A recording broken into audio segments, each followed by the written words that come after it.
I can hear you loud and clear. Perfect. So that welcome to HinduLounge. So that I don't know if the music played, but it is one of the best music pieces.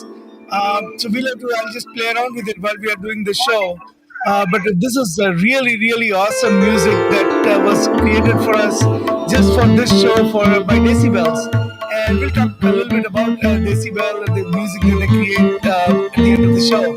But so that you can still hear me and everything is good. Everything is perfect, and I hear you loud and clear, Ajay bhai. Perfect. So I think your voice is a little bit, low, but that might be something at mine. So everyone, welcome. This is Hindu Lounge. Hindu Lounge is brought to you by Hindu Pact, which is the policy research and advocacy initiative of World Hindu Council of America. And we come live every Sunday on at 11 o'clock. YouTube on Facebook. We talk about contemporary American Hindu issues. And who is with me today, as every week, is the executive director of Hindu Pact. And I am Ajay Shah. I am the president of World Hindu Council of America. Utsada he thrives on knowledge. He is an intellectual, and and you'll see today is a show that he has done a lot of research on for many years. So I'm eagerly looking forward to welcoming Utsada and learning from Utsada what he has learned about. So today Utsada, we're going to talk about Afghanistan. And as everyone knows, that US troops are leaving Afghanistan, and when they leave Afghanistan, there's going to be a vacuum that is going to be created. And how are we going? What is the impact of Hindus in this region? So Ajay bhai, your music is very loud in the background. So if you close the the music, music is playing. I thought the music was not audible. yeah. So All I think right. people were hearing your voice barely over the music in the background. I thought the music was not audible. All It right. was it was not audible for most of the time when you had the screen on, but when you Ah. put your camera on and went audible, that's when the music became audible, so everybody could hear you at that So time. I'll reintroduce the show again so that in the meantime you may want to check your camera because your picture is coming very fuzzy and at a very low resolution. So I'm not sure which camera is working, but the light is off and also the picture is very dark and it is very low resolution. So why don't we both? I'll go back and introduce the show again. So everyone, welcome to Hindu Lounge. Hindu Lounge is the weekly show brought to you by by Hindu Pact, which is an initiative of World Hindu Council of America. We talk about contemporary American Hindu issues, and today we are going to talk about Afghanistan. And as everyone knows, Afghanistan, the post 9/11, when Osama bin Laden taking, control in Afghanistan with the Taliban, came and attacked America and brought down the Twin Towers and attacked Pentagon and other places. Uh, as a response, American troops invaded Afghanistan and brought about a democratically elected government in Afghanistan. Now, this is the longest war in the history of US, and eventually, and I think President Trump at one time said that he is going to have a hard deadline at the end of the May to leave Afghanistan, and then President Biden said that he was going to leave Afghanistan by September. So U.S. troops are now leaving, and when U.S. troop leaves, there's going to be a vacuum, and Afghanistan, is going to be in a turmoil. We all know that Afghanistan, the Afghan government has largely, remained in power with a lot of support from the United States. So when U.S. troops leave Afghanistan, the Pakistani forces and the Pakistani supported Taliban are already there, positioning themselves to take power in Afghanistan. Now, Whether they will succeed, they won't succeed, we don't know. But by all estimates, currently they occupy 50% of the territory in Afghanistan, and they are going to, likely to make more advances. Now, America is not completely out of it because, as you might have read in the news, just a couple of days ago, the U.S. Conducted airstrikes against the Taliban, and Taliban are not happy about it and all of that. So with me, as always, as he is every week, is Utsav Chakrabarti, and Utsav is the executive director of Hindu Pact, and he has done quite a bit of research and studying, um, of the Afghanistan's history. And today's show may actually look a little bit like a history lesson on Afghanistan, but there is an important history to be learned here, right? Because at one time, till very recently, Afghanistan was integral part of India. It is only that when British took over, and at some point, British created Afghanistan as a separate kind of entity. But Afghanistan was always integral part of India, going back to Mahabharata days. And where Gandhari came from the region called Gandhar, which is in present day Afghanistan. And it seems like Utsoda has now fixed his camera problems. So now I welcome Utsoda back. And Utsoda, over to you. Introduce this great, puzzle that Afghanistan is going to be for everyone. And tell us. So welcome, and uh, tell us about your views on Afghanistan. Well, thank you, Ajay Bhai, for that introduction. And as always, we are back with a very interesting show this week. As Ajay Bhai noted in the beginning, we lost some of it in the music, but this week we are going to discuss what is happening in Afghanistan and its impact on the Hindu community. Now, you ask, average person in America would ask, but the Hindu community is not that present in Afghanistan. It's been in small numbers over the last many decades. So, how does it impact the Hindus? And I think that's why we are here to discuss, because to know how it impacts Hindus, we have to understand the history of Afghanistan. And as Ajay noted, the history of Afghanistan actually is more connected to the Indian subcontinent than to any other place in or any other power influence in that region. And many people would debate that, but we are going to discuss how and why it is important for Hindus to understand and analyze and be fully aware of what's going on in Afghanistan today, because it's a continuum of history. And that's why Ajay Bhai also warned you guys, I'm going to be discussing a lot of history, because someone said if you don't know your past, you won't be able to deal with the future. Uh, so so Ajay Bhai, do you want to share the screen, and we can start with or I can share the screen and we can start with the brief history lesson on Afghanistan. Your picture comes only in part of the screen, and I don't know why, but we will have to figure as we go around. We'll have to figure out it's only covering to. I understand why it is. All right, I'll change it. Yeah. And now we are on the full screen. So now I'm going to share the slides that Utsada referred to. And and we are always listening to you. So if you guys think that there's too much of theoretical history work going on, please send us a text, chat with us, and we'll change the composition. This is your show as much as it's our show. We enjoy doing this, and we enjoy presenting it in a certain way. But we are always listening to you. So I think the first couple of slides I have are actually, you might not have seen them, but I want to make a couple of announcements, and I'll repeat them both at the beginning and at the end. The first announcement I have to make is that this is a call-in show, and please, I'm going to post the URL that you can use to join us and participate in the show.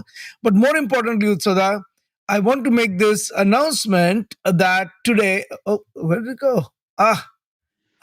Today we have a Hindu Pact and American Hindus Against Defamation, which is our anti-defamation initiative, which partners with Dharma Civilization Foundation, and we are collaboratively putting together a webinar on Hindu Dvesha. It's a series, and today there is a webinar at 5 p.m. Pacific, 8 p.m. Eastern Time, where we are going to talk about anti-Semitism and Hindu Dvesha or Hindu phobia and the parallels between the two. And this is going to be a really interesting seminar. As you may remember, in the last webinar in this series, we had a Holocaust survivor who came to this webinar series and narrated her experience of surviving a Nazi occupation and surviving in the concentration camp. And this is a continuation of that. We are going to have a representative from Jewish community and Kalyan Vishwanathan ji from Dharma Civilization Foundation, Dr. Jay Bansal from the Hindu Pact and AHAD, and they're going to do talk about how what are the lessons that the Jewish people have learned in last couple of centuries in America, and what can Hindus learn from that in countering Hindu phobia. And so that webinar, it takes place today. Utsuda, and the other announcement I have is that we are going to have a we are going to have uh, uh, a Hindu Pact gala that is coming up, and we will be this gala will be taking place in August. So on August 22nd. So that I do have a small video. I will play that video later, but for now, I just want to make those two announcements. And now over to you as you talk about Afghanistan. So that walk us through the maps that you have so diligently put together. Go for it. So, Ajay bhai, as you can see the map, I start with going back to what most of the global community would start off with about 600 years BCE, which is when the most of the civilizations in the Middle East and the Euphrates River Valley were forming up. And you can see how this period was actually quite a vibrant period for the Indian subcontinent. You had the very well established the Hindu societies coming up, and these were urban Hindu societies. You can see in the map.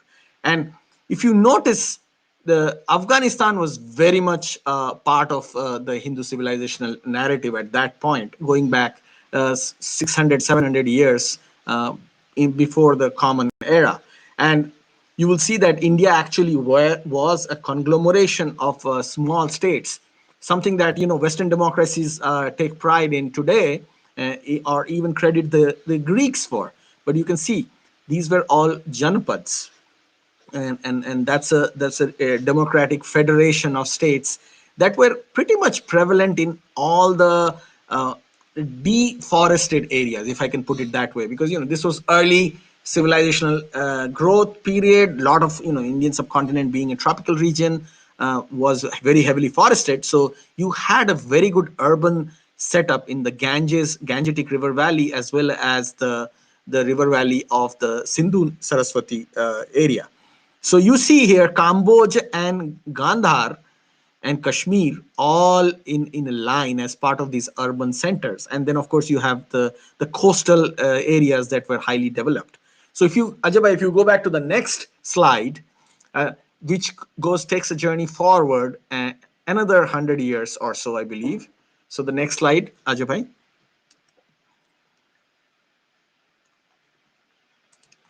And there you see the first Persian empires forming up. So the Achaemenid Empire is when Zoroastrianism started reaching its peak.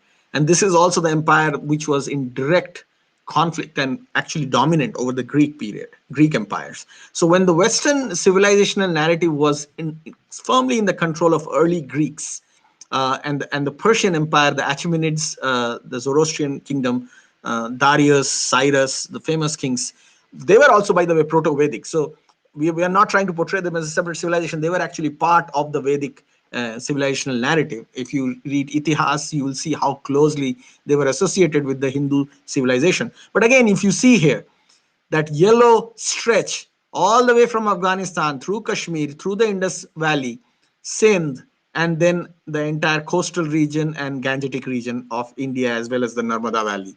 So you will see that this continues, every 100 years. I'm going to show you a map every 100 years, trying to drive the point how closely Afghan civilization is connected to the Hindu civilization and to India, what we believe as India today in the geographical context. So next slide, Ajay bhai.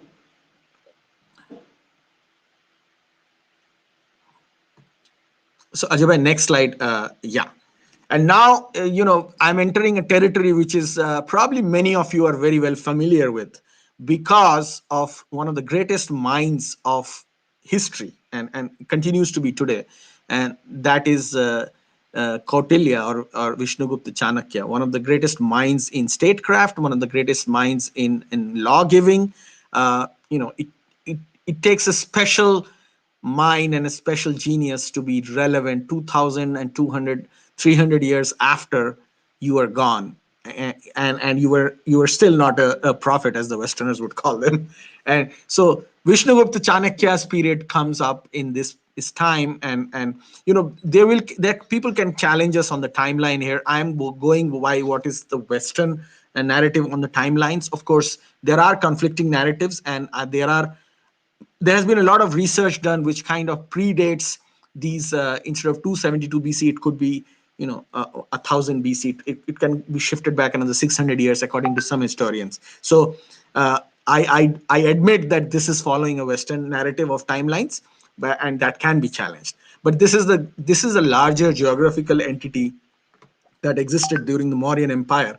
And if you see now, even here, what you see on the leftmost corner of the Seleucid Empire is the rightmost corner of the Seleucid Empire is Afghanistan, and it's very directly under the influence of the Hindu rulers, or the Mauryan kings.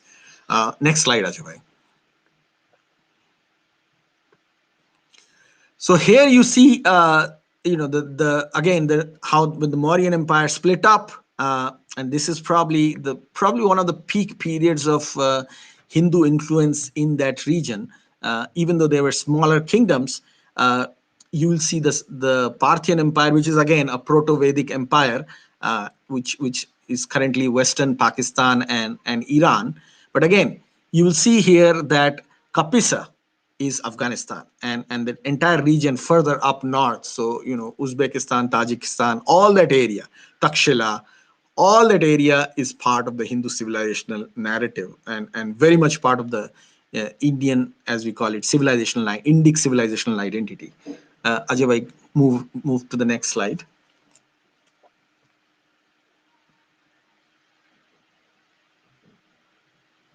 Ajay bhai, to the next slide. So did you just say that Kapisa is the modern day Afghanistan? It's the border region between Pakistan and Afghanistan today. So the Hindu Kush mountains were never like fully a proper border, and it moved back and forth. So even today the Pashtuns believe that Khyber Pakhtunkhwa is very much part of Afghan identity. So yeah, Kapisa was at that time part of what is present day Afghanistan Pakistan region. And then Okay. you see the Kushan Empire. This is moving forward into the Common Era. So I jump forward about 400 years, and Kushan King Kanishka, the famous Kanishka, one of the greatest Indian kings. You must have heard. You remember the Air India plane that was taken down by the Khalistani terrorists, was named Kanishka. So Kanishka is very much a part of the Hindu Indic civilizational narrative. Even though Kanishka himself was a Mahayana Buddhist, and probably one of the key kings who influenced in re-Hinduizing Bauddha traditions, in the form of the third Buddhist council. I think that's what Kanishka did. I'm not sure whether it was third or fourth. So that is only if you consider Buddhist tradition to be separate. So I Right. would not say Yeah. I would not say reintegrating them into Hinduism. I would just say that they started adopting more of the older Hindu practices, rather than saying that they got back to Hindu fold or something like that, because they never really left the Hindu fold. Buddha Correct. himself always said that he was a Kapila Muni. He never said that he was a Buddhist. So I Right. think I would challenge that part, but the rest of it I do agree with you. No, I agree with you, Ajay bhai. The reason why I say it is because during Kanishka's time itself, Kanishka was blamed of reintroducing, as the other the Theravada Buddhists would claim in those days. I'm not talking about today's context. This is happening 1800 years ago. So Sure, this sure. is this is before the European world knew about the Bible. So this is All that right. long back. So next slide, Ajay. Okay. And you can see here how much the Silk Route is directly connected to. It's not just Afghanistan; it's the entire Silk Route that is directly connected to the Indic civilization and the Hindu civilizational narrative. So here we go on into the more, post, in the classical Hindu period, the Gupta Empire, and again you can see the Zoroastrian Sassanid Empire, which is Iran and Western Balochistan, and a little bit of Afghanistan as part of the Zoroastrian Empire. And then you have the Huns, Huns, by the way, were followers of Bhagwan Shiv. They were ethnically not Indian, but again, Indian ethnicity itself is a diversity of multiple ethnicities. So Huns were actually proto-European, European origin, Indo-European in ethnicity, but and so were the Hephthalites. But they were very much part of the Indic tradition because they embraced Hindu dharma and they practiced Hindu dharma. They were followers of Lord Shiva. They built beautiful statues and artifacts in honor of Hindu deities. Again, you can see how Afghanistan, Central Asia is totally connected to this Indic narrative. And this And so that once again, the Hindu Dharma is becoming more popular in the West. So life goes full circle, right? life goes full circle, and that's why it's called Sanatan Dharma. You really have to work That's hard right. to, yeah, its roots are deep. And Hephthalites were called the White Huns. So they were they were a clan of I believe pre-Turkic communities in the Central Asian region. And then Right. of course you have the Huns, who were the Indo Huns. They were fully Indianized, and that's the group that ruled Afghanistan. So And now now we you come to a period where the at 629 CE, and the Turkish Empire is beginning to build up. So this is interesting because this Turkish empire is also a Hindu Buddhist empire. So this Right. Turkish Khaganate, this is not the modern Turkish empire, because the modern Turkish Correct. empire in those days was actually Anatolia, which is part of Greek empire. So this is actually the original ethnicity from where Turks originated. And then I'll show you how they moved westwards. That's probably a show in itself. But again, you can see here, this is the time when Islam is just beginning in Arabia, just beginning. Muhammad is just beginning to fight his fight battles. So, Uh, so, so that one thing I want to point out, and that is that many people forget that Genghis Khan himself was not a Muslim. oh Uh, no, no, he, Genghis he Khan's was, the yeah. Genghis Khan, yeah, if there is one person responsible for doing the most damage to Islamic caliphates and Islam yeah, as a belief, Genghis Khan and the next two generations of Genghis Khan, going all the way up to Hulaku Khan, who was the grandson of Genghis Khan. Uh, yeah. these three individuals did the most damage and destruction to Islamic caliphates. And had they not done it, I believe personally that not only most of Europe, but also the entire Indian subcontinent would have been fully part of the Islamic caliphates. I'm not Islamic kings, because Islamic kings ruled over Indian subcontinent for a long time, but the caliphates would have taken over India as well directly. So the Genghis Khan has a lot of historical relevance. But here you see, just around the time Islam is beginning in the Middle East, you see Kabul is fully part of the Indic narrative. Zabul, Kabul, you see this entire area. Taksha is Takshashila area. Jammu and Kashmir, what is present day Jammu and Kashmir, and Tibet is now beginning to emerge as part of the Indic civilizational narrative as well. And this is about the time Islam just begins in the Middle East. So the Western Turkish Khaganate, as you know, see the purple up there, is also actually a dharmic entity. It's not a Muslim entity at that time. The Turks started off as Hindus and Buddhists. So next slide, Ajay bhai.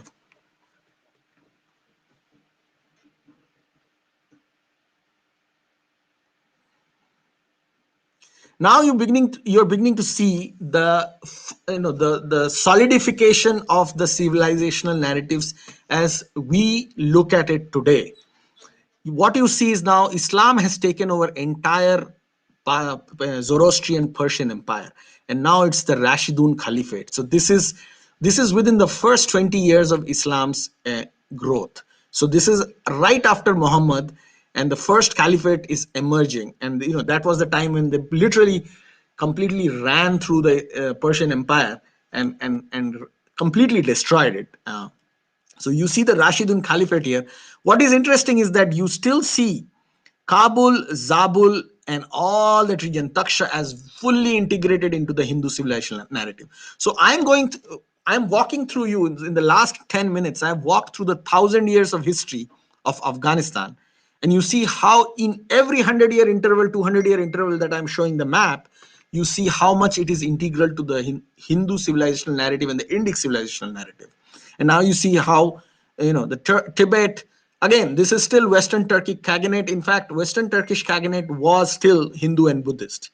uh, the Persian Zoroastrian kings actually escaped into the Turkish Khaganate and were supported by the Khaganate at that time. So some of the Hindu kings in the Kabul region, some of the Hindu kings in Taksha region were also now beginning to support and help the refugees who were escaping Iran to flee Islamic persecution, who were Zoroastrians. So this is the period when this starts happening. Next slide, please, Ajay.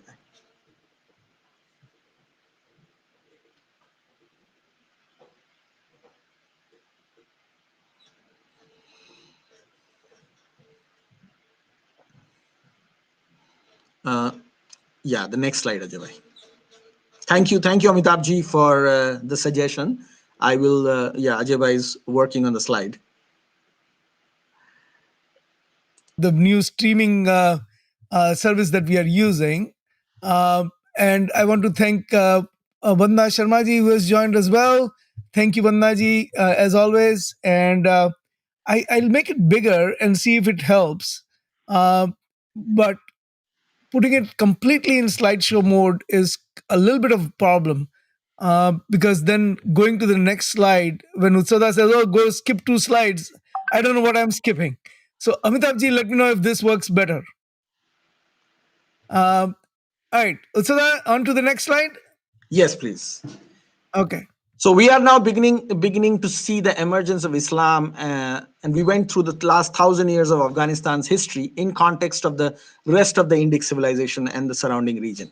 And now we are 100 years or so, 120 years or so after the beginning of Islam. And that's when Islam has now conquered North Africa, and it has conquered Syria. The entire Egyptian civilization, the entire Syrian Euphrates, Tigris Valley civilization has now been conquered by Islam. And Iran, the Zoroastrian Iran, Proto-Vedic Iran, has now completely fallen to Islam. You still see, this is 693 Common Era. You still see Kabul, Zabul, and the surrounding Tajik, Uzbek region still fully part of the Hindu civilizational, Indic civilizational narrative here. So is Tibet. But now you begin to see a void emerging in the Silk Road region in Central Asia. And if you go to the next slide, you will now begin to see how that void is getting filled. Uh, just 1 second, Utsada. Yes. I just wanted to put this caption for people who are just kind of have the sound kind of on a low or whatever. But what Utsada said, I just put it as a caption here that all of the Hindu, Afghanistan is part of the greater Hindu civilization, Indian civilization in 693 CE. Okay, Correct. and So now we go to the next one. And so that in reality, I mean, the Afghans, people who lived in that region resisted the Islamic, assault for a long time. It didn't happen overnight. That region was not overnight converted. And there is a, and we should, I'm sure you are going to go through this, but regions, and we talked about it, so I know you're going to cover it, but there are regions like Hindu Kush and Kafiristan in Afghanistan have significance, and the reason they're named the way they are named, right? So, Absolutely. So now talk we to have seen we have seen from we have seen about 100 years of journey now since the beginning of Islam, and already the second Islamic caliphate is beginning to end now. So you saw the Rashidun caliphate in the two maps before, and then you saw the Umayyad caliphate. So the first caliphate is gone. The second caliphate is now at its peak, and still Afghanistan and the surrounding region are fully part of the Hindu empire. So you have seen the first 100 years of Islam, and still they are resisting. In fact, if you see this statue, this is these statues were built around at that time. This is Lord Vishnu, along with the Varaha and the Narsimha avatars. You'll see on the sides the Narsimha head as well as Varaha head of Lord Vishnu, with the Sudarshan chakra and a conch shell in his hand. This is from Kabul area.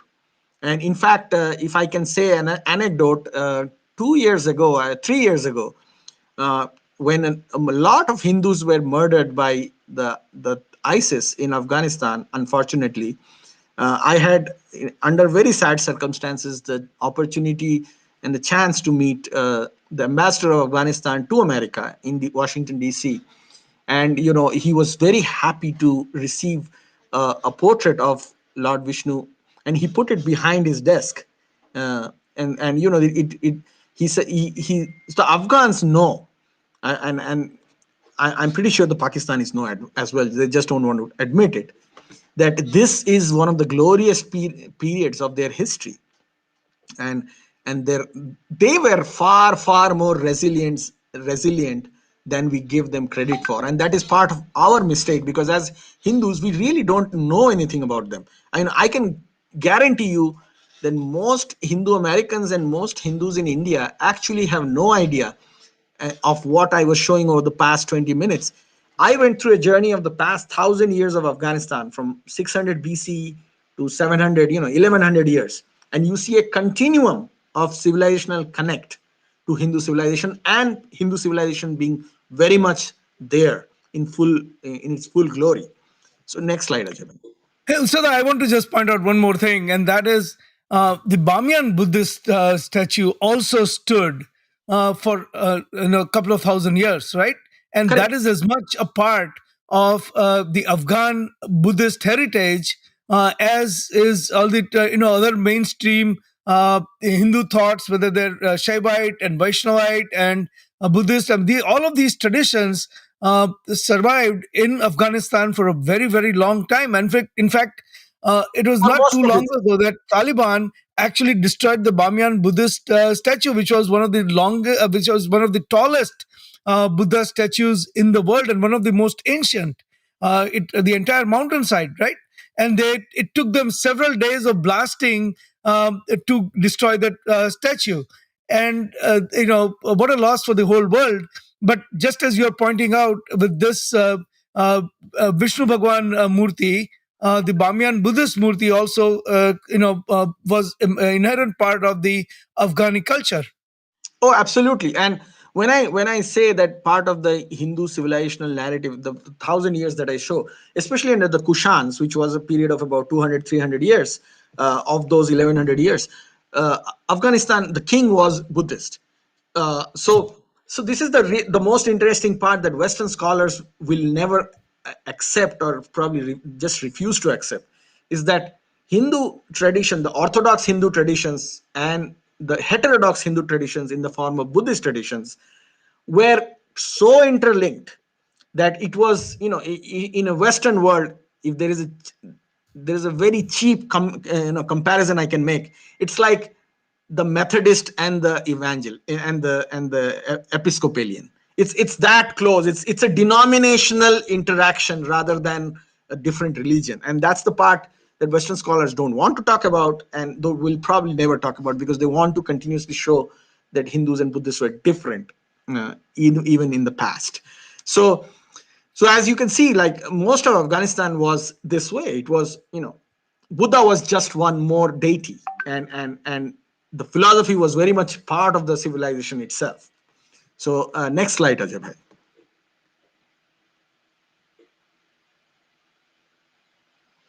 So now, actually, I'm going to start to show you temples, images of temples that I'm pretty sure most of you don't recognize. And the reason most of you don't recognize these temples because these are temples that are in current day Pakistan, but were So built. hold on. Yes, please Uh, go ahead. Put this as a quiz and answer after a couple of minutes. So tell us all about this mandir, and we will wait for a couple of minutes. We'll wait for the people to respond on the chat, and we'll see what people come up with. Let's let tell us all about this mandir without giving the name and where it is located. Okay. So these mandirs were built by the Afghan Turkic Shahi dynasty. So if you see the last slide I showed on Afghanistan, you saw when the Umayyad Caliphate is the eastern edge of the Umayyad Caliphate, you have something a part of the map called the Shahi uh, rulers. The Shahis were basically Hindu kings, but they were not Indian ethnically. When I say Indian means they didn't come from the Indian ethnic backgrounds. They were actually Turkic ethnically. So they were Turkic Hindu kings who were called Hindu Shahis historically. That's how they've been termed. And they built these temples. And so these are called the Hindu Shahi temples. Uh, if you can, guess where these temples are located, and these are located all in a series in a couple of 100 square mile region. So if you can name, I don't know if most people know this, but again, we are Ajay bhai wanted to make it a quiz, so I was going to give it an easier question, but if people can guess where these temples are located, I will take an answer. Name this mandir and where is these mandirs. These are actually two different temples, Ajay bhai, but they're very close, in close Right, proximity. they're very close by. I'm going to pose it again. These are the please name these mandirs. They're built by Shahi kings, and tell us where they are located. And we will come back in after a couple of minutes, and we'll give the answer. So here Okay. is a challenge for our viewers: what are these mandirs, and where are they located? So that in one of these shows, we should start announcing some prizes and actually give the prizes away. I think I can do that. We have some good books and all that we can start, giving to people for answering questions like this. Not quite ready yet. I have one answer on the chat. Let's see what the chat says. Uh, okay. Uh, Preeti ji is saying that this is located in Pakistan, but we need a little bit more than that because Utsada already said it's located in Pakistan. You have to tell us where it is located and in Pakistan, okay? And what temple is this? Sanatani Hindu is saying, is it located in Kabul? All No. right, so we got two answers. So that I am so that I think at this stage you have to reveal where are these mandirs located, what mandirs are these. So I am going to put the screen up one more time. I'm sorry I took it away. My fault. But here is the screen again, the share, and so that um, oops, sorry. Again, my mistake. I keep turning this off, but let me turn it on. Usara, tell us where are these mandirs? What are these mandirs? Where are these located? So, Okay. So these temples are. wait. One more answer before we go. Uh, Amitabh Mittalji is saying these are located in Abbottabad. It's very close. It's very close. Very close. Yeah, it's a so these temples are actually located at the meeting point of the Hindu Kush mountains with the slightly smaller Salt Range mountains of Pakistan, present day Pakistan, and the one on the right side is called the exact location is called Kafir Court. Uh, as you can see, the name speaks for itself. It's the place where Kafirs live, or it's a fort where Kafirs live. So these are called the Salt Range temples, and they stretch across eastern Pakistan near Rawalpindi area where the Hindu Kush and the Salt Range mountains meet, and Abbottabad is very close to Rawalpindi. So I'll give Amitabh ji credit for Partial credit, partial credit, right? Or full partial credit? No, full credit. I mean, the fact that people actually are responding is a very good thing. I'm very happy to hear that. Absolutely, absolutely. So, Amitabh thank you very much for taking part. Utsoda is a very generous grader, so he gives you full credit for this. I think you deserve it too.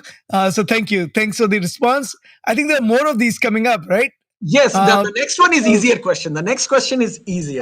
Amitabh actually even said Naushera, and then I'm just going to play some chat. Wow, and then Preeti Pandya ji said, congratulations, Amitabh. So, Amitabh, thank you. All right, going on to the next slide.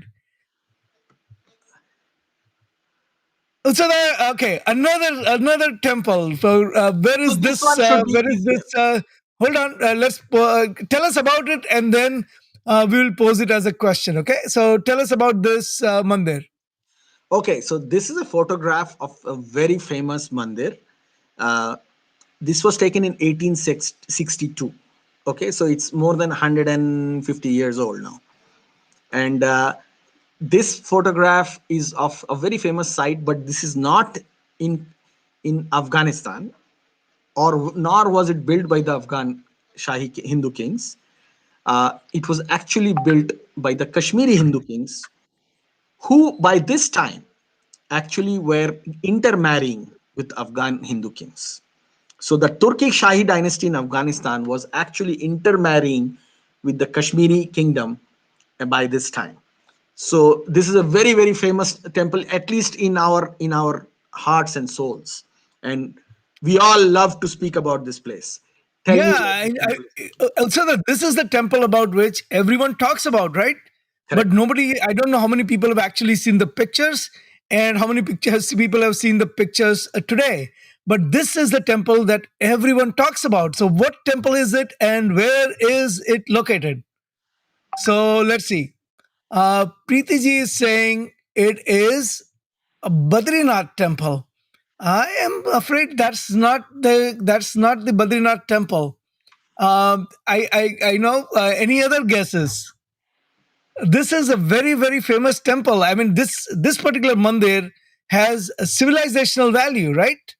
Even today, So here is even today. Amitabhji's answer. He is saying that this is Martan Sun Temple. I don't think so, Amitabhji. No, but Uh, Amitabh you are dealing with Kashmiri Hindu kings now, so you are getting there.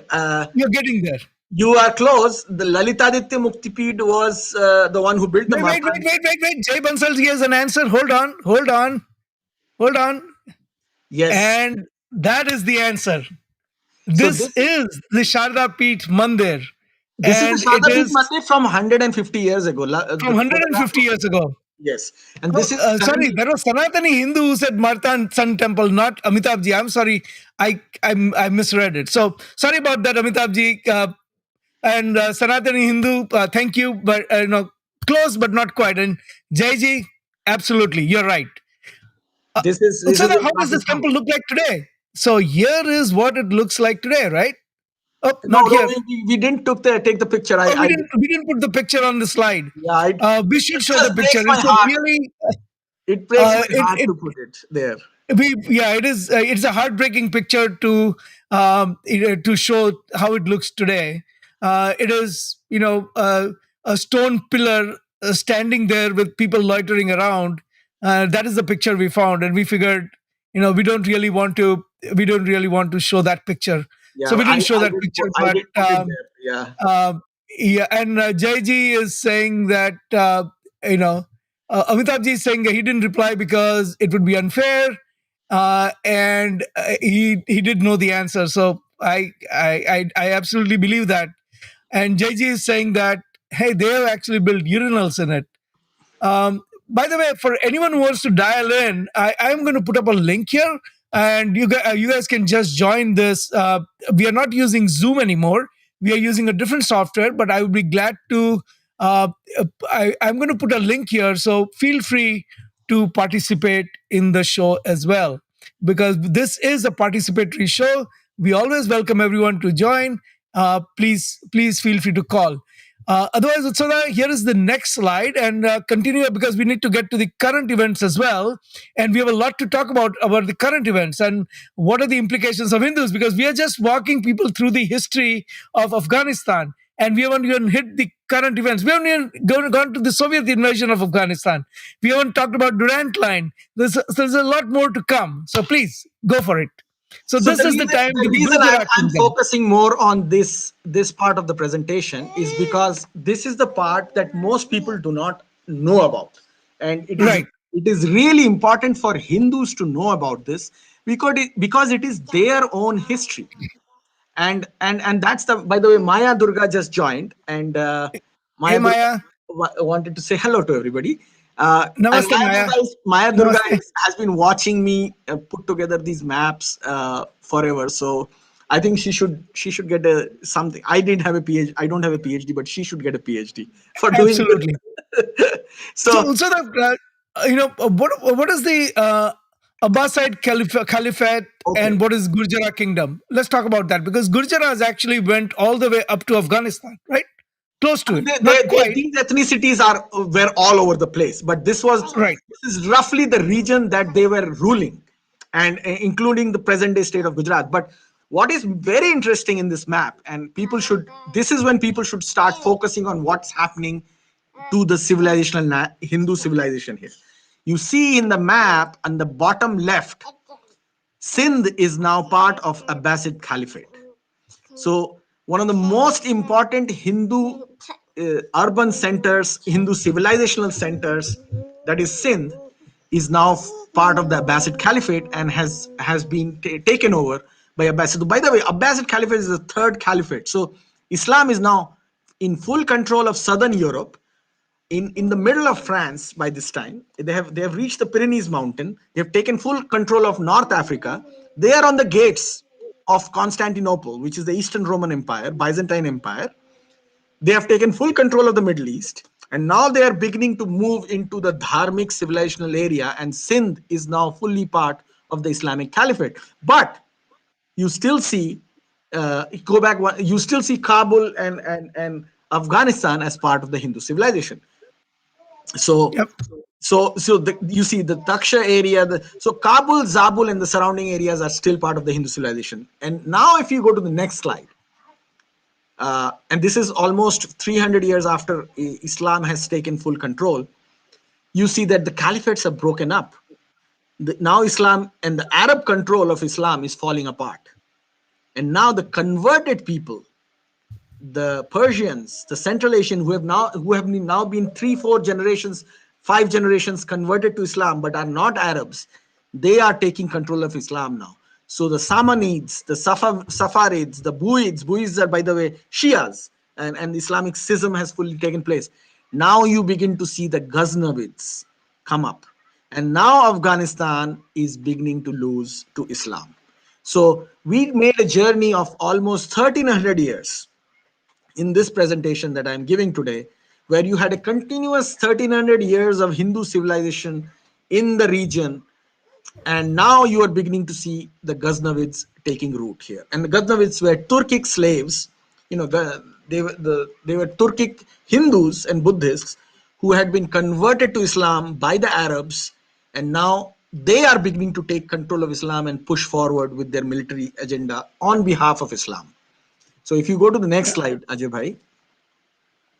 So Vannaji is saying that uh, our national anthem still has Sindh, and that is true because Vannaji, when we talk about Bharat, we talk about Bharat that is not the geographical region that is defined by or a political region as is defined by today, but we are talking about Bharat as it should be, and that includes that includes Sindh, that includes Afghanistan, that includes the western part of Punjab, and that includes the eastern part of Bengal. It also it stretches all the way from Myanmar to the borders of Iran and from Afghanistan to the southernmost borders of India. And that is the true Bharat. And when you sing the praise of that land, it includes, it includes Sindh. And it is only temporarily for last maybe 70 years, 72 years, that Sindh is not part of the same political entity, that does not take Sindh away from Bharat Varsha or the greater Bharat. So I think it's a political compulsion in many ways that Sindh is today not part of Bharat, and Correct. that is why Sindh should be part of our national anthem, and it is, Correct. And now, if you go to the or next India's slide. national anthem, I should say, because a lot of us are American citizen, so it is the part of Indian national anthem as it should be. Correct.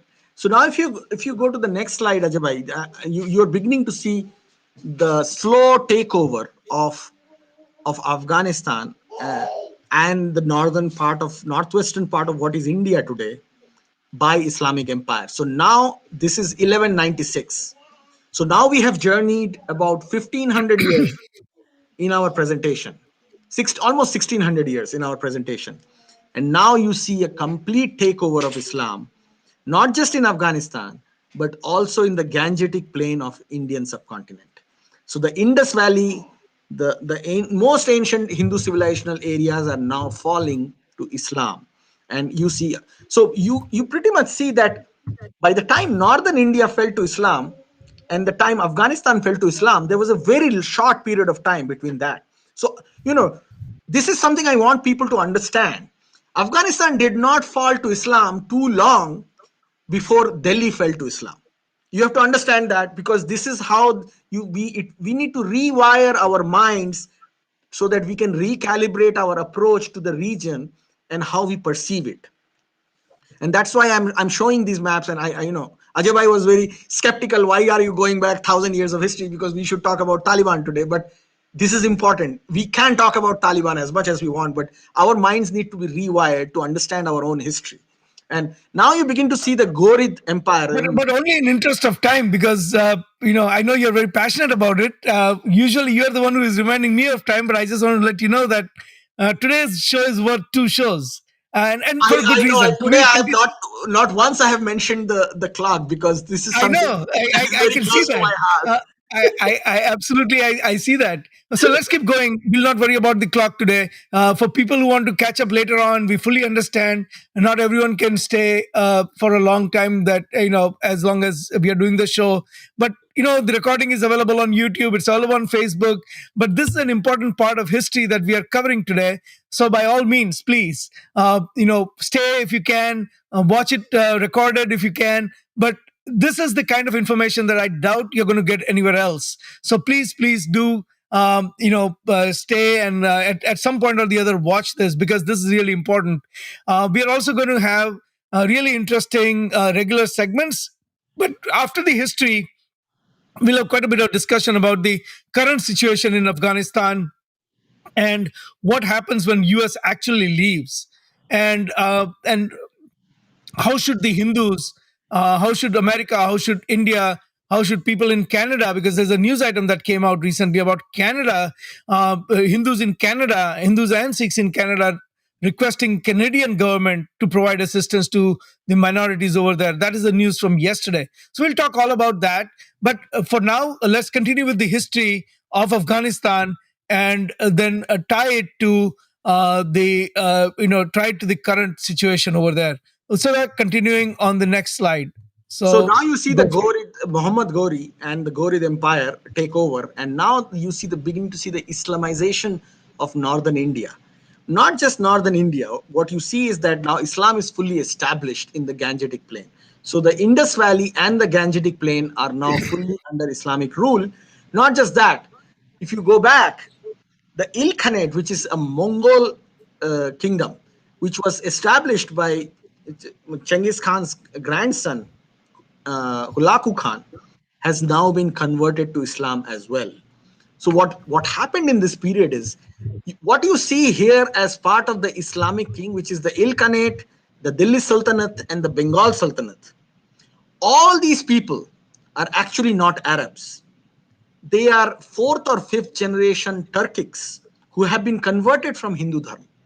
So now you see that Ilkhanates are actually Mongol converts. No, so they are No, not. I was just going to say the Mongol converts, and But the Mongols. Mongols Uh, also practiced, yeah, Mongols also practiced the religion that would today come very close to Sanatan Dharma. They would be considered Sanatanis or Well, dharmic in today's relevance. Actually, Utsada, uh, Mongolia is 97% Buddhist today. It is So, 97% Buddhist today, but these are Mongols who were not necessarily Buddhist. They were heavy. They were right, very, they were following their own traditional religion at the time, and actually, people actually people think that Khan is a Muslim last name. Now, a lot of Muslims have Khan as last name, but actually, Khan just means king who ruled, or an emperor who ruled over the mountainous regions. And loose translation. So a mount, so basically, mountains of Mongolia are the plain. If you were a tribal king, you would get the title of Khan. And today, it is so tightly, tied to Islamic faith. But it's really not. It's really a Mongol last name, and not even last name, honorific. yeah, it's a Mongol honorific, and not just that. The Khan in China becomes Han. So Kublai Khan in China became Hublai Khan. Kublai Khan being another descendant of so Mongols spread in because they conquered so fast and they almost extinguished Islam completely. So Hulaku Khan ravaged Baghdad and completely destroyed the Islamic caliphates, including the Abbas, what was left of the Abbasid Caliphate, and he sought help from the Pope, and he himself was a Devi worshipper, by the way, Mother Goddess Devi worshipper. So he sought help from the Pope, who was by that time controlling the Levant region. Even though Islam had conquered that entire Syrian coast, there were pockets which were controlled by the Christians. So when Hulaku Khan sought help from the Pope and said, "This is our chance to defeat Islam once and for all," because the Islamic king had moved into northern Africa and was ruling from Cairo at that time. That's where they sought refuge. The Pope said, "I do not work in partnership with heathens." And that was the biggest strategic mistake ever made by any European thought leader or leader, if you can put it that way, because it is going to come back and bite Europe for the rest of their future, and so it did. It bite back us also. So then after that, the Mongols actually kept on trying to defeat the Muslims in Egypt, and there is a very famous battle in Egypt where between the descendants of the Turkic Hindu slaves who were Muslims by now, called the Mamluks, ruling from Egypt, having a clash with the Mongols who were also dharmics at a battle of Ain Jalut. That's how you should all Google this battle. Battle of Ain Jalut, Ainjalut. I'm just growing off script a little bit, but do read up the Battle of Ain Jalut because that has impacted human civilization So, like, can you more put than. the name? Can you put the name in the caption so that everyone can look it up? Yes, yes, yes, yes. I should do that. I should do that. So it's called Battle of Ain Jalut. And this is one of the most significant battles in human history because it is going to affect us forever. Because You, that's when the Mongols were defeated by the Muslims and Islam survived, and then came back from there on. So the Battle of Angelut. So anyway, by this time, if you go forward, you see now we are in the 16th century, and now you see the Safavid dynasty in Iran, which is a Shia dynasty, completely controlling the Middle East, and now you have the children of the Mongol converts. So by this time, Islam is totally controlled and led by the children of converts who are third, fourth, fifth, sixth generation converts. And you have the Mughal Empire in India, the Bengal Sultanate, which is the remnants of the Turkic converts to Islam. And then you have the Safavid dynasty, the Shia dynasty of Iran, also children of converts. Uh, Going forward. But by this time, you see Afghanistan is completely in the hands of Muslims. So after a journey of about 1300 years that we went through, you see Afghanistan in Islamic control now. Forward, Ajay. So I'll just put that as text so people who are just watching it get the context that at this stage in 1564, Afghanistan is pretty much Islamic. But from our perspective, what is important to note is that it is still part of India. Is part of what we consider Bharatvarsha. It is Absolutely. culturally and in many other ways, it's part of the same country. That is true, but you have to understand that now India itself is wants to be India Persian. itself has changed, Yeah. but So the Indians important now part don't. is that the important part here is that it is not that Afghanistan has become a culturally and every other way a different country. Correct. Because now Afghanistan wants to be Persian, and so does Mughal India. So Correct. now everybody wants to be Persian now. So that Or is the civilization change that has happened in India at this point now. right, right. So I mean, there either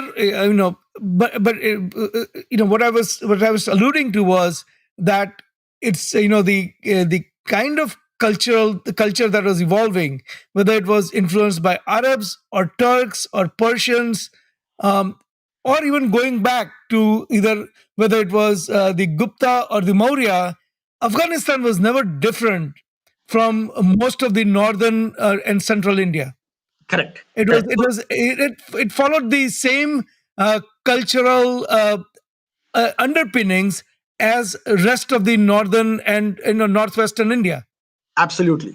And that is the takeaway. Very good observation, Ajay. Right? That's the takeaway from our presentation that it continues even though now India itself is being Islamized and under control of Islam. So is Afghanistan. So both are moving on the same journey in the timeline here. So next. Yep. Let's go to the next slide.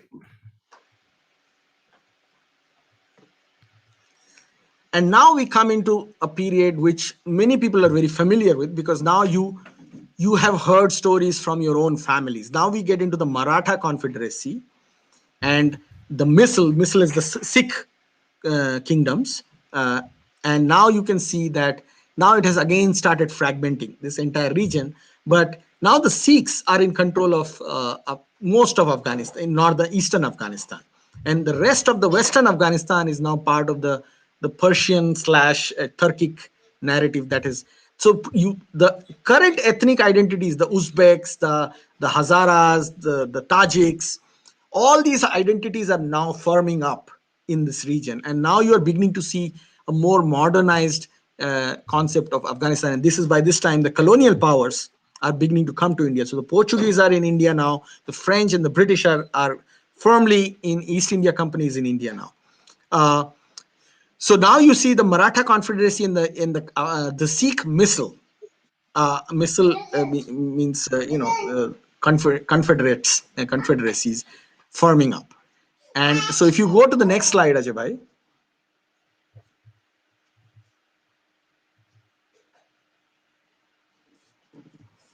Yeah, now you are in 1924 and firmly in the British era. And when you are in the British era, what you see is that the great game is in full play here. The Soviet Union is in full flare. They are the remnant of the Russian kingdom, the Tsarist Russian kingdom. So basically, the Marxists, when they took the revolution, they got in inheritance the Tsarist kingdom from Russia, and in between Soviet Union and the British is Afghanistan. And so when I took this date because this is the date when Tsarist Russia has its full foreign policy influence in place because the Russian Revolution has just happened. So you still have the Tsarist Russia's foreign policy in place, and you have the British colonial empire in India. And in between these two empires are the Afghans. And Afghans are now the buffer state in the great game. Now it's full on colonialism, full on post industrial revolution conquests have already happened, and now you are in the modern era. You are just after the First World War. Yep. And this is where so the uh, separation engineered by British for creating the buffer state is starting to emerge. Right, this is where the Durand line is drawn, and the Soviets also have these border states that they are using it as somewhat of a buffer, whether it's all the way from Tajikistan and Kazakhstan and all these other the states that border Afghanistan. And so Soviets have their own reason for and British have their own reason for having Afghanistan as a buffer between the two. And both are, it's the old Lucknow tradition of both are saying "Pehle aap." So both Yeah, the British and the Soviet Union, Russians are saying, because this is a post-industrial revolution army that both of them have. So both can actually go in and conquer Afghanistan if they want, but both know that they cannot stay there for that long, because this is not a place where they can win for too long. So both are saying "Pehle aap." The one who goes in first gets weaker first, and the other one walks in. So both are not going in there, because both know that they are gonna, somebody is correct. gonna take a big chunk out of their hand if they go in there. Yep. So next slide, Ajay. And so now we are, this is representation of the British Empire. This is basically where undivided India had, and Afghanistan where, during the, just around the time when partition happened. And then we obviously know that Pakistan was created, and then another chunk of land was taken out of the Indian civilization, and now Afghanistan and Pakistan are fully separated, in the last 100 years of our history. Correct. Um, so that and that these are now the boundaries that persist, right? Because then the British India, or the India that was ruled by British, it's never a British India, but India that was ruled by British got divided into India and Pakistan, and eventually India, Pakistan, and Bangladesh, and Afghanistan became an independent country.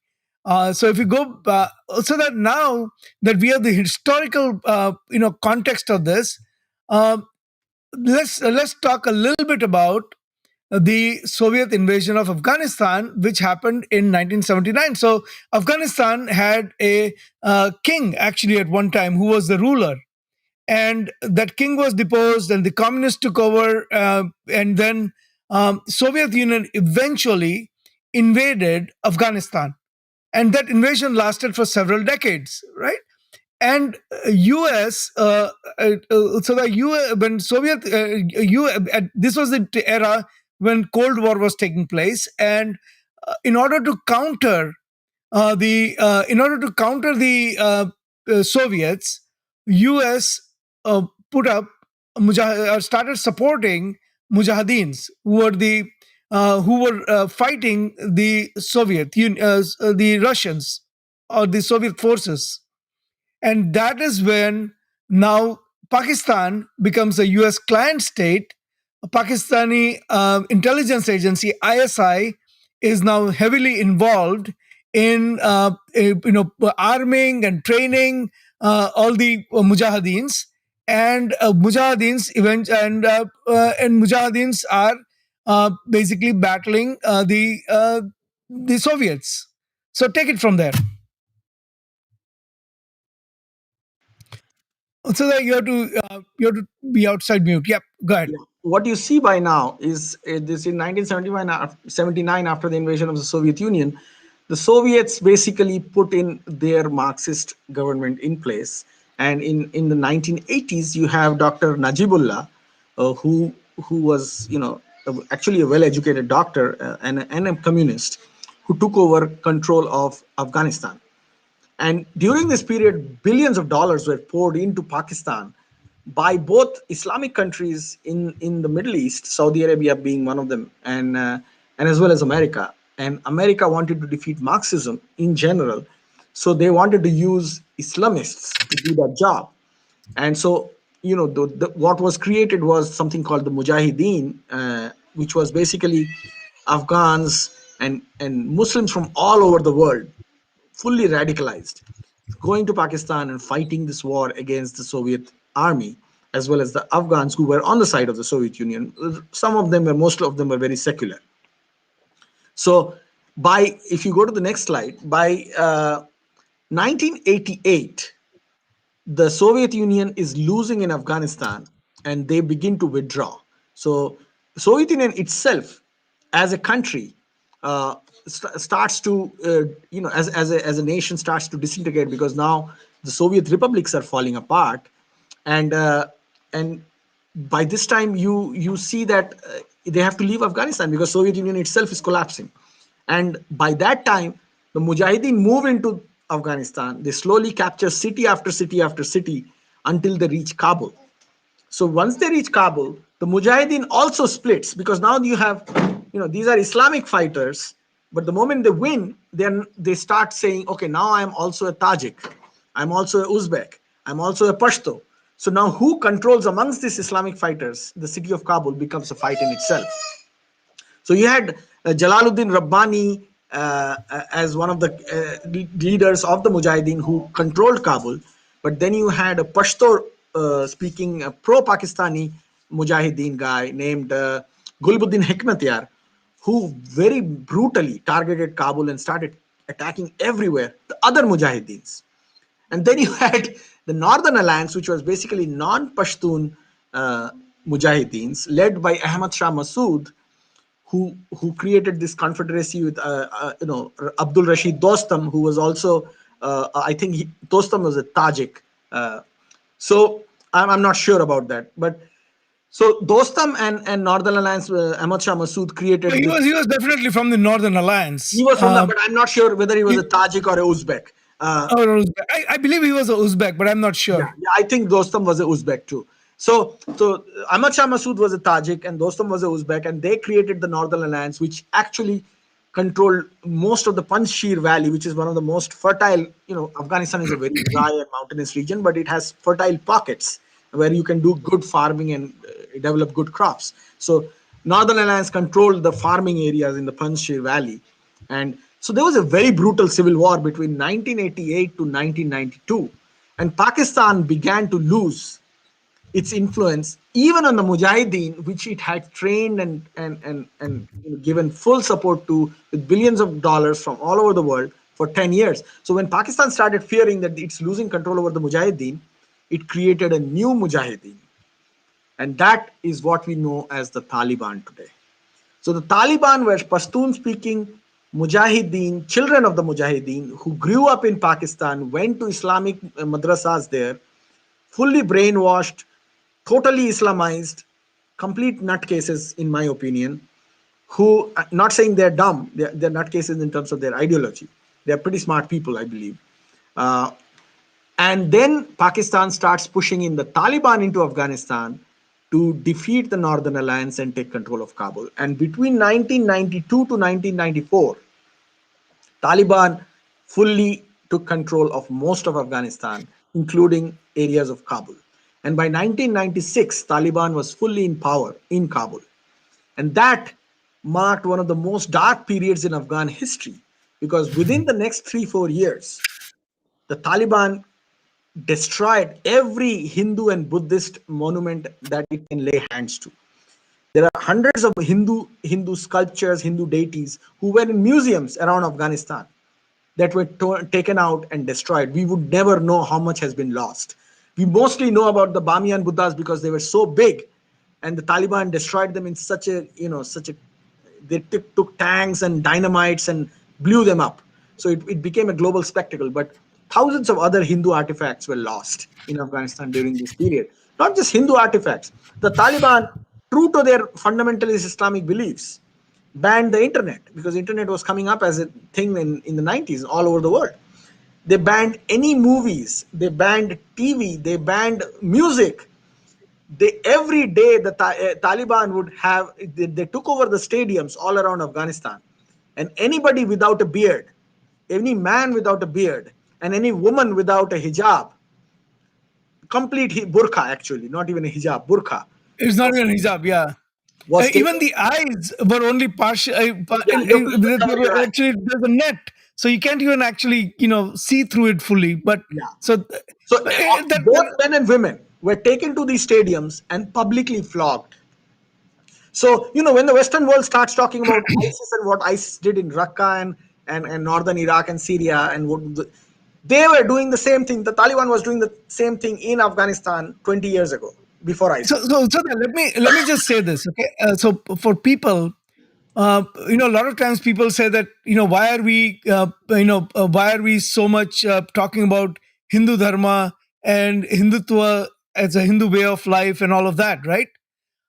I think it's important to note what happens when a particular culture that was a Hindu culture, a dharmic culture, is now taken over by one of the oppressive ideologies. So when we wake up every day and we say that we are going to work towards the promotion or propagation or education about Hindu dharma or dharmic philosophies, this is what we are trying to preserve. Because the day the Hindu dharma and Hindu culture disappears from a region, you end up with Taliban. And all our efforts are to protect the spiritual freedom, which is much higher than political freedom. Once you preserve the spiritual freedom, then you protect this cultural freedom, you have the political freedom. All of those follow from this kind of spiritual freedom. It's the highest level of freedom, where once you have that, then you can say that, okay, now people are free to choose the way they want to live. And at the end of the day, all the people who follow the Hindu dharma, who follow the Hindutva philosophy, and who are Hindu activists, all they are really working towards is creating a society where people have these kinds of freedoms. And to prevent groups like Taliban and groups like ISIS from really taking over. That is, so it's very important to note and learn from history what happened to Afghanistan, what is happening to Pakistan today. If we, that is what really what we are trying to prevent. Okay, please continue. Correct. And thank you, Ajay, for that. And you know, if you go forward now, so we are right now in Taliban era, and there will be, most people by now are who are following our presentation are now in touch with the news now. So they remember what was happening in the late 90s and early 2000s. Three notable events: the destruction of the Bamiyan Buddhas, the forceful marking of Hindus and Sikhs. Hindus and Sikhs were forced to wear patches, saffron colored patches on their hands to mark themselves, just like the Nazis marked the Jews. Exactly like Nazis. Exactly. And you start that starts happening, and then you have September 11. And I think September 11 was the first time when the Western world first realized what is happening in these regions of the world. Until all this time, there was a great game, but it was still far away from their shores. And I remember back then, people from India and Indians would be trying to explain this, what's happening, how radical Islam works, and how Taliban works, and how Al Qaeda and all. Nobody would listen to us because people were like, these are just some bunch of Hindus, maybe call them Hindutva or whatever, and then it's their problem. Now, after September 11th, suddenly America realizes, the Western world realizes that now they are getting hit by this monster, and that's when everything changes. So America goes into Afghanistan, removes the Taliban from power, and Osama bin Laden, who was protected by Afghanistan, is now targeted. And look, so basically this begins a new phase, and this is also the beginning of the 21st century. It Yeah, coincides with and a lot. Afghanistan is basically, a center for, a center and a training ground for all the people who want to take over the world.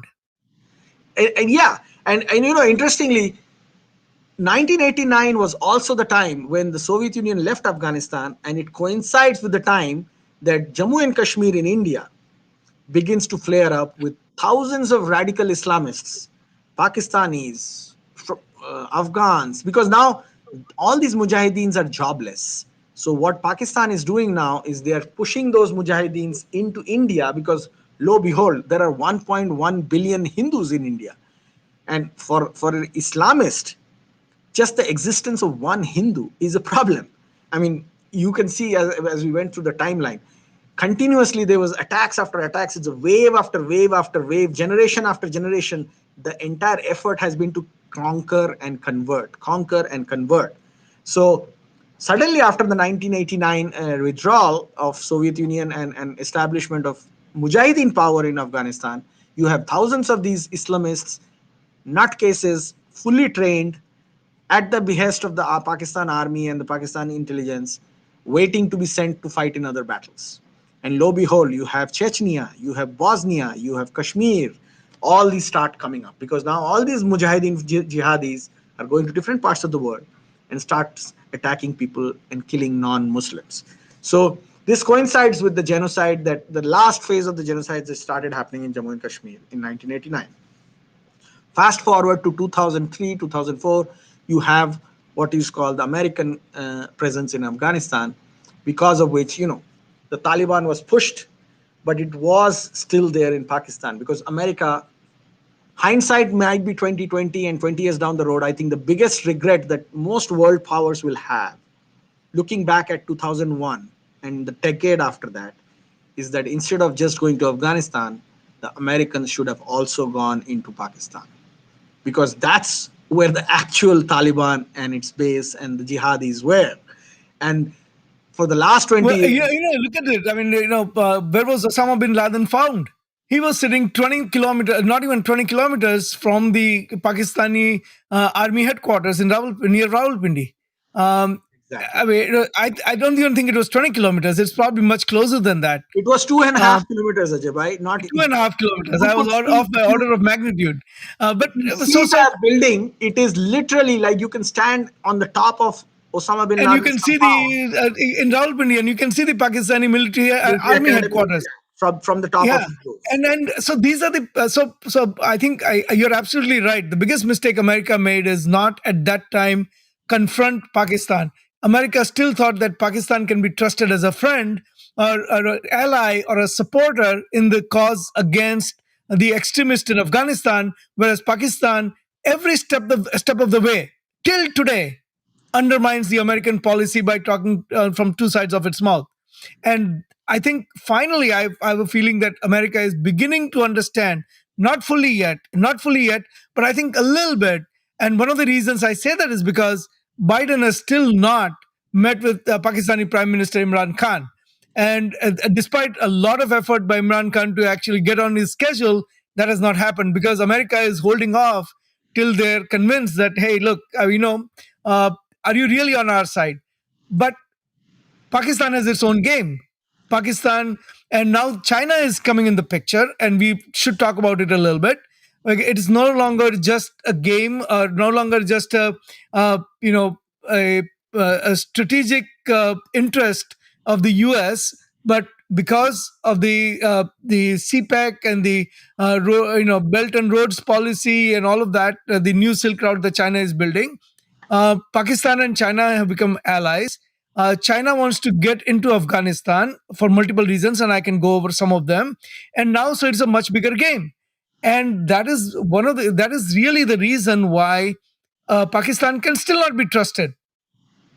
Well, Ajay bhai, what Pakistan's approach towards America and the global powers in Afghanistan can be summarized with the quote from Mullah Omar. And Mullah Omar was the spiritual and the overall head of Taliban for most of its existence. He was killed in the recent past, but Mullah Omar very appropriately, and this is basically how the ISI thought. So he was basically articulating what the Pakistani establishment and the military thought. Mullah Omar, when asked about the American control of Afghanistan, said, he was asked this question and he replied saying, "The Americans have the watches, we have the time." So Pakistan literally followed that to the hilt. They degraded America's military capabilities, went after young American men and women, killed more than 2,500 of America's American women and children, men and women were killed by Pakistan in Afghanistan, more than 2,500 of them. And there were thousands of Afghans who were killed because Pakistan believed, and it's right, because it has been proved right, that they will just wear down the Americans and slowly kick them out of Afghanistan using the Taliban. And Pakistan succeeded. So now we are at a time where the world is remembering what the Taliban did between 1994 and 2000. What we are worrying now is what is going to happen next in Afghanistan, because I don't know if people in India are worrying about it, but I'm pretty sure India thinks what's is worrying about what's going to happen in Jammu and Kashmir, because I can guarantee you that Pakistan is going to replay the same game it played in the 1980s by bringing back all these jihadis that are now in Afghanistan. If Afghanistan falls, I don't know if it's going to fall anytime soon, because Afghans have also learned their lessons, and they're going to make Taliban pay before anything bad happens to in Kabul. But Pakistan is waiting to go after India again because it has the same playbook in its mind. So that let me systematically kind of go over the impact that America leaving is going to have on the region and rest of the people, and including Afghanistan. So I think at some point, and right now Taliban occupy 50% of the territory. So I think I would make the first guess I would make is that at some point after America leaves in September, which is not that far away, there will be intense battle to control the rest of the 50%. Urban areas are controlled by the Afghan forces, rural areas by the Taliban's, and the rural areas of Taliban will see the rise of the kind of Taliban rule that previously existed. Whatever the second, so the impact on the women, especially in Taliban occupied territories, is going to be horrific to say the least. Um, and the taste of freedom that they had for last 30 years is going to be gone, and the next generation is going to suffer like the previous generation when Taliban ruled for a few years. The second impact it will have is on the whatever remaining Hindu and Sikh minorities in Afghanistan. Now there are only about 200 of them left, and or maybe a few more, and the impact on them is going to be, I don't even know if they can survive that. So the impact is going to be uh, you know uh, so detrimental. And if I were to say that if they were to not leave Afghanistan, they will be targeted in the worst possible way. And this is where we tie into the CAA, the Constitutional Amendment Act that India brought out, which is to give refuge to people who followed the Hindu, Jain, Sikh, Buddhist traditions in the surrounding countries in India, and to bring them to India in an expedited, accelerated residency, permanent residency, and citizenship. Um, there is a demand that came out of yesterday where Canada said that they want to bring all the people who acted, all the Afghans who acted as translators. The World Sikh Organization, which is a Canadian Sikh body, actually asked this Canadian government to include the Hindus and Sikhs in this also. So, the World Sikh Organization is now advocating that Canada adopt something similar to India's CAA to bring these refugees from Canada. The third, the US itself has provisions. And if you remember last year, Biden, when he was running for president, advocated that Hindus and Sikhs be given prioritized admission into America because they are facing a life and death situation. So I think the next impact is on the Hindus and Sikhs. The third impact, Utsada, is on the drug trade. So you can imagine the how does Taliban survive? Taliban survives by growing opium over there and other drugs. So really, the next impact is in the increase in the drug trade and the impact that drug trade is actually going to have in places not just in the Western countries, but in the Indian state of Punjab and other parts of India, where Pakistani ISI has been pushing drugs now for a decade or more.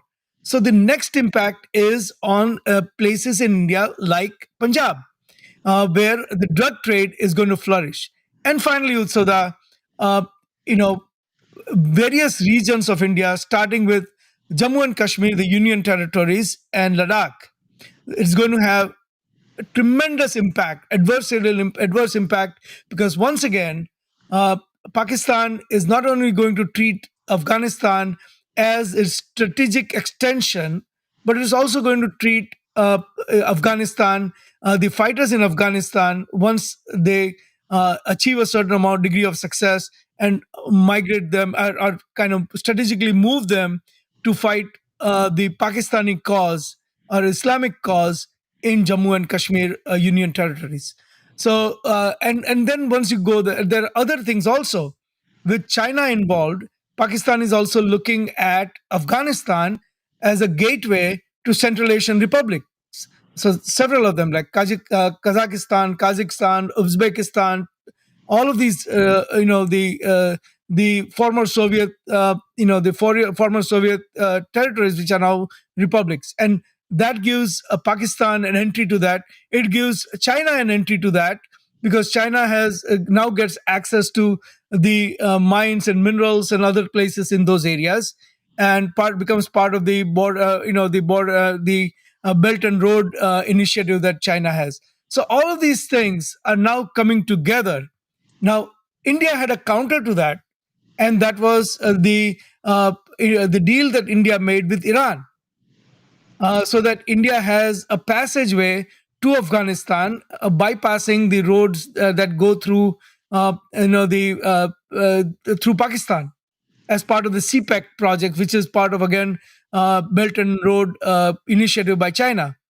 But India countered that using a port in Iran and building a highway that goes to Afghanistan through Iran. But so uh, a few months ago, Iran and China have now signed a strategic partnership. So again, India gets cornered. India also had worked on providing infrastructure support to Afghanistan, building dams, building the parliament building, providing educational funds. That thousands of Afghanis who are studying in India, 18,000 have studied so far, or some number like that, 15, 18,000. 3,000 are currently students. Scholarship for women. The thousands of women studying in India, providing medical facilities, building hospitals. Now, Pakistan is especially targeting even a dam that is built by India, Yeah. and they're firing mortars there. So, this is the political situation right now in Afghanistan, where Indian interest and Hindu interests are being are coming under attack. So if you start from the impact on the women in Afghanistan, the minorities in Afghanistan, the infrastructure in Afghanistan, the interest of India in that region, interest of American interest in that region, I think unless the Afghan forces hold off, the consequences, or unless we find a way as America, as India, to provide some kind of tactical support to the government in Afghanistan, I think the future is pretty bleak. What do you think? No, I agree with you. I completely agree with you, Ajay bhai. And I think what I'm pretty sure India is thinking about it, but thinking and acting are two different things. And what happens, the proof of the pudding is in the eating, basically. So what happens now is we have to reevaluate the entire approach that India had in the last 20 years, the investments that India had in Afghanistan. And believe me, every Afghan that I have known and spoken to, they love what India has done in Afghanistan. India has brought schools, India has brought education to the women, India has brought power, India has brought roads, things that make people's lives better. And Pakistan has brought blood, death, and more destruction. And that is all they have gifted. to Afghanistan in the last 20 years. And it's a, that the reason why I went into this long history is because this is something that we have to look at very seriously. We have to understand that this is part of a 2000 years of evolution that we are going to be involved in, and how we act and deal with the radical Islamists now is going to impact the world for the next 1000 years. So that's a very important takeaway from this discussion. Absolutely. And China is creating trouble for India in Ladakh area, and that also plays into this. I mean, these are all interconnected geopolitical issues. There's one more impact that we should talk about, and that is the impact on um, Balochistan. Now, Balochistan is a province of Pakistan, right? But Balochistan also borders Afghanistan, and not just Balochistan, but also Khyber Pakhtunkhwa. So these are the two regions of Pakistan that actually border Afghanistan. Last time around, when Taliban ruled and when Mujahideen took over Afghanistan, Taliban ruled Afghanistan, there were millions of Afghans who took refuge in Pakistan. But if you really think about it, the present day boundary between Afghanistan and Balochistan and Pakistan is what is defined by what is called the Durand Line, which is a line that was drawn on paper by by British. British. Now, interestingly enough, Utsoda, the Durand Line had a lifespan of 100 years. Those 100 years have now expired. Okay, so there is no real treaty that defines the boundary between Afghanistan and Pakistan. Correct. And there are Pashtuns living on both sides of the border. As much as Pakistan would love to, preserve the boundary the way it is, the Taliban, even the Taliban that are trained by Pakistan, are not agreeing to that boundary. So Pakistan went and built, over the last 2 or 3 years, Pakistan built a fence. And in last week, Pakistan actually started putting, instead of the levies forces and other paramilitary border forces, they started putting the actual army in last 4 days. So because now Pakistan is concerned that you can only control Taliban to a certain extent. Taliban are going to not just potentially take over Afghanistan, but they're going to take over the part of the Pakistan that is Pashtun speaking. And beyond that, the ideology that Taliban adheres to has the potential of influencing the Pakistani army, because Pakistan cannot tame the tiger. Pakistan has infused so much fundamentalism in in the country and in the army that at some point, they are going to basically say that, why is Pakistan not being governed by Talibans? So that is, so now things are not as, even though Pakistan may think that it is in the driver's seat and is controlling Taliban, but if you really look into the future, uh, the prognosis for Pakistan is not as good. If Pakistanis thought that the time when Zia governed them, Zia ul Haq, the former president who is credited or discredited, will bringing an order of magnitude more Islamization in Pakistan. Well, if that was bad, wait till Taliban takes over Pakistan. Well, I disagree with you a little bit, Ajayji, because I personally believe, and there are people, I agree. There are lots of people out there who would fully agree with you. I slightly disagree with you, because I believe that even though Taliban on paper and through their actions looks more regressive in terms of their Islamic beliefs and their approach towards dealing with applying Sharia law and all those, the outer facade of Islamism that Taliban follows. My personal understanding is that Pakistan army and the ISI and the Pakistani establishment, may look more westernized in terms of how they look. They will wear a suit and a tie and speak in Oxford English.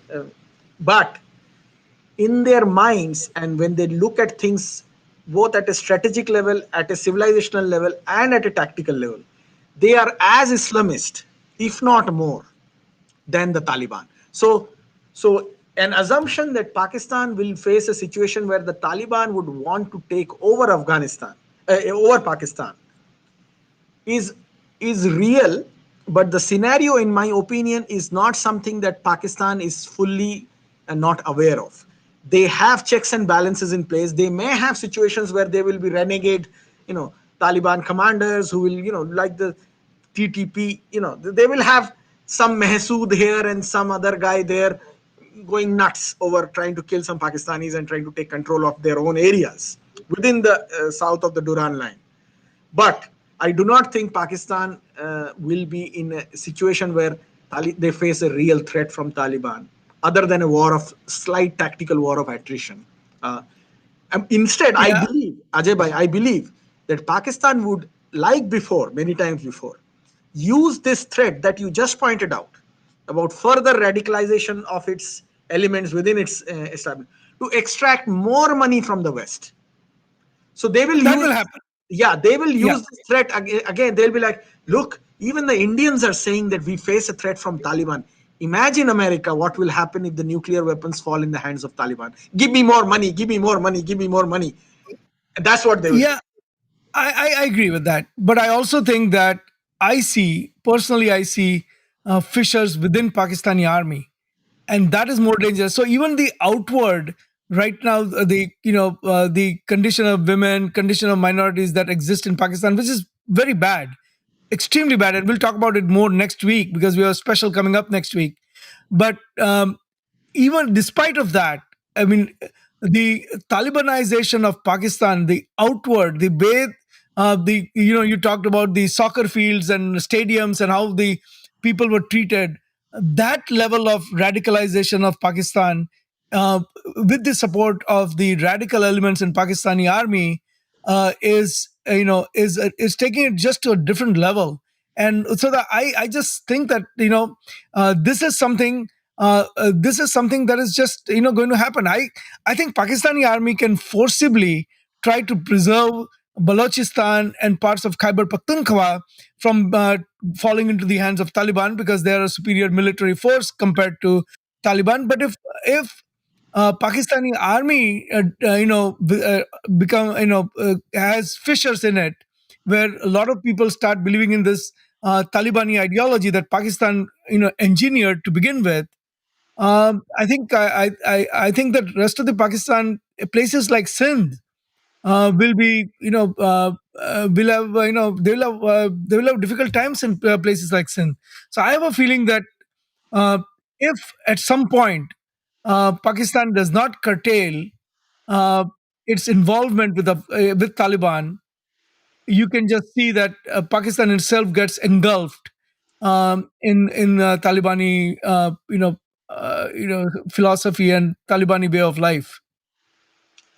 I myself think that there will be increasing radicalization in Pakistan. It's happening in every Islamic country. I mean, look at the pictures of Afghanistan from 50 years ago, and you will see the way Afghans used to live their lives and compare it to now. So there is Islamization happening in every Islamic country and in non-Islamic country within the Muslim populations. But I still believe that Pakistan sees, see, Pakistan is an expert at brinkmanship and the madman gambit. That's why, as much as many people didn't like President Trump and didn't expect much from President Trump in terms of countering and dealing with Pakistan, one thing that Pakistan could not do with President Trump was playing madman gambit, because President Trump was an expert in that himself. So Pakistan is an expert in playing brinkmanship and madman gambit, and they just failed in front of President Trump because President Trump is like, you can't beat me in my own game. But the other establishments, state apparatuses in Western countries, including and even in India as well, are far less capable of dealing with madman gambit the way Pakistan plays it. And that's why, I believe that Pakistan will continue to extract more from the world by playing this Madman Gambit. I think the only country where Pakistan will actually feel challenged will be its own bosses and own masters in China. Because China doesn't fall for those games that the Western countries fall for. China will Yeah, extract its copper and its, whatever it can from whatever it can. Yeah. and then they will just say goodbye. And China has a very different way of dealing with this. And so let's see how it plays out. So the great conversation. Thank you again. And today we had a lot of participation from people who joined. But don't go away yet, because now comes the interesting part, because we do have our regularly scheduled segments, and you will want to stand for that. But before that, Utsoda, I have a video that was created by Vandana Sharmaji, who is watching, and a great video. And I'm going to share that. And this is about the Hindu Pack Gala that is coming up. It's a couple of minutes video, absolutely worth watching. And what a great job! I mean, she is an amazing, amazing artist. So we are so privileged that she is able to do these kinds of videos for us. So that let me play this promo video for Hindu Pack Gala. Hindu Pack being the initiative of World Hindu Council of America. And this HinduLounge show is brought to you by Hindu Pack, and this is the video. So please let me know if you can watch the video and hear the sound. Loading.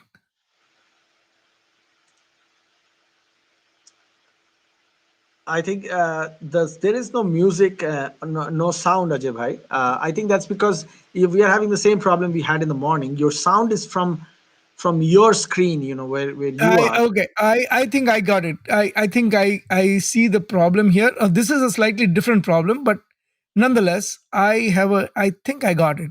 Just give me a second. Otherwise, we'll have to do it next time. But let me do this. Let me know if you can hear it now. I don't hear it, Ajay bhai. No, no, it's not playing yet. How about now? No, it's also moving in jerks. So I think we should probably just play it separately, or give people a link to go to, because Yeah, whenever. we'll play it separately. But you know, I'll do a voiceover a little bit. This is the gala that is coming up on 22nd of August. We are going to highlight our Chingari project. We'll talk about next time. There's also a dance drama that is coming up, and we are also going to talk about the achievements and triumphs of Hindu Pact, many of which there are many. And we will also have esteemed guests, including Arif Ajakia, who was one of the mayors of a city in Pakistan, and people representing different faiths. And they will talk about uh, how Hindu Dharma has been instrumental in bringing other faiths together. So that is the show, and that is the gala that is coming up. It is a fundraising gala, so we are going to request everyone to contribute generously to Hindu Pact and the causes that we espouse. With that, Utsada, I go to the again. I don't know if this will be this is you know uh, this we talked about in the beginning. There is a Hindu Pact. We have an initiative called American Hindus Against Defamation. We are partnering with Dharma Civilization Foundation. We have a webinar tonight on anti-Semitism and what Hindu phobia parallels, and what we can learn as Hindus from 200 years of anti-Semitism history in America.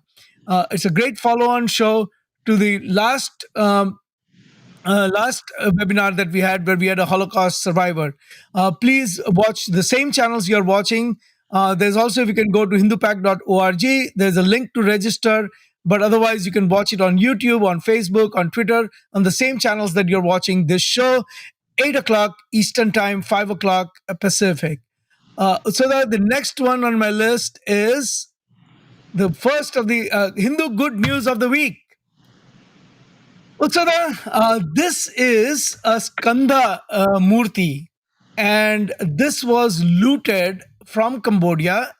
Cambodia, as you know, was a Hindu country, and during the civil war, a lot of things got looted from Cambodia.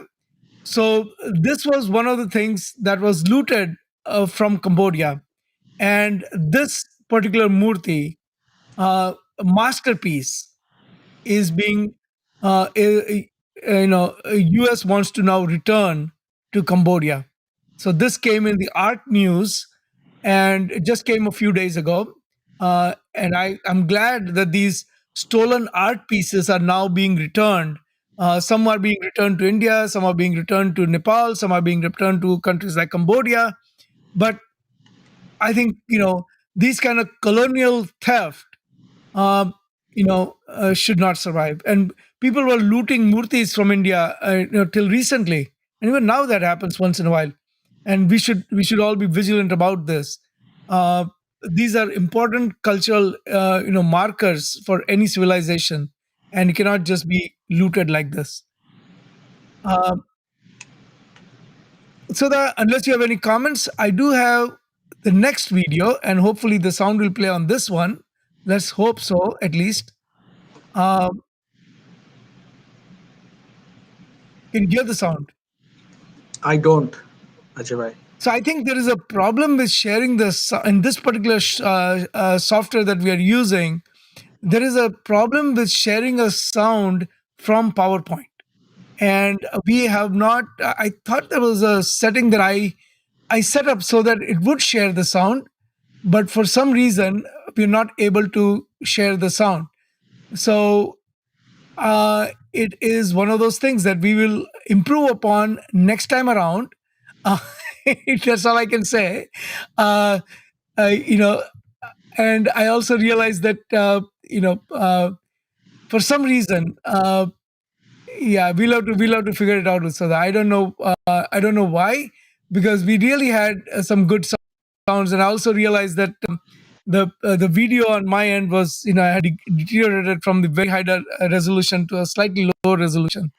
But in any case, this was our regular Hindu Seva Charity Act of the Week. Once again, I want to say that the COVID third wave is likely to come. India is gearing up for that. US is gearing up for that. And so please, this week again, we urge you to go to vhp-america.org and donate to World Hindu Council of America's COVID effort relief efforts. Okay, so please go to vhp-america.org and donate to World Hindu Council of America. So that I think the next one on my list is your favorite, and that is the Hindu phobe of the week. So Sada, go for go for it. Tell us about the Hindu phobe of the week. Ajay bhai, could you show the screen? I think we are still at the screen showing the Hindu Seva charities. Uh, Yep, I'm just going there. I want to just see if this works. Let's see. Can you hear the sound? no. All right. All right, Utsada. So the Hindu phobe of the week is this particular pastor who give pastors a bad name, but he's in He's trying and to I'm trying to gonna corral and sheep. what is that? As the name suggests, he's just trying to appeal to the sheep. I am going to I have some quotes, and I have some quotes that will I I so that every time we come to these kinds of people, right, I'm always kind of I'm never quite sure whether to laugh or you can smile or what do you do, I mean, with people like this. So first this guy is from his name is George Ponaya. He's a Catholic priest. He is from uh, Pannavelai in Kanyakumari. Okay, so remember the name. His name is George Punaya, and these are the statements that he made. So Gandhi is not Mahatma Gandhi. Is a BJP. He's a BJP MLA who just recently got elected. So this George Punaya says that Gandhi isn't wearing chappal because Gandhi does not wear chappal because Bharat Mata should not be stomped on. And then he goes on to say, but we wear shoes. as he and his fellow bigots wear shoes because we don't want but the impurities in the Bharat Mata to stain us. Tamil Nadu government distributes free chappals so that we don't get scabies from Bhuma Devi. Okay, insulting the Hindu goddess Bhuma Devi, Dharti Mata. Bhuma Devi is dangerous person. You'll get scabies and psoriasis from her. That's why you should wear chappals. Okay, this is how he insults Hindu Dharma. He spoke of Naxal sympathizer. Now, this is the guy who just recently passed away. We talked about him 2 weeks ago. Stan Swami or Stanless Lordu Swami, who was arrested by NIA for inciting riots. Okay, this is a urban Naxal inciting riots, and he is saying uh, uh, that Lord Swami or Stan Swami will receive Nobel Prize, as even the UN has condemned Modi and advised one of his laity to name his son after Stan Swami. So George Punaya has advised one of his laity to name the son after Stan Swami. And he said that UN's condemnation was like other countries spitting on Modi and Amit Shah. Okay, leave the politics aside. He further talked about the numbers have grown in Kanyakumari. Now, this is the conversion by force, fraud, inducement that we always talk about, and grown from 42% to 62%, and in majority now will go to 70% in a few days, and will continue to grow. Now, I don't know if these numbers are right or wrong, but he is pointing to the fact that he can actually get funds and he can connive in some way or the other with other people to convert, a majority of the people there to Christianity. He says, "You cannot stop us. I want to issue this as a warning to our Hindu brethren." So he's warning Hindus, "Hey, I'm coming after you." Okay. And then he derided the archakas. These are the pujaris of the temple by saying, "Don't think pastors are just like pujaris who ring the bell.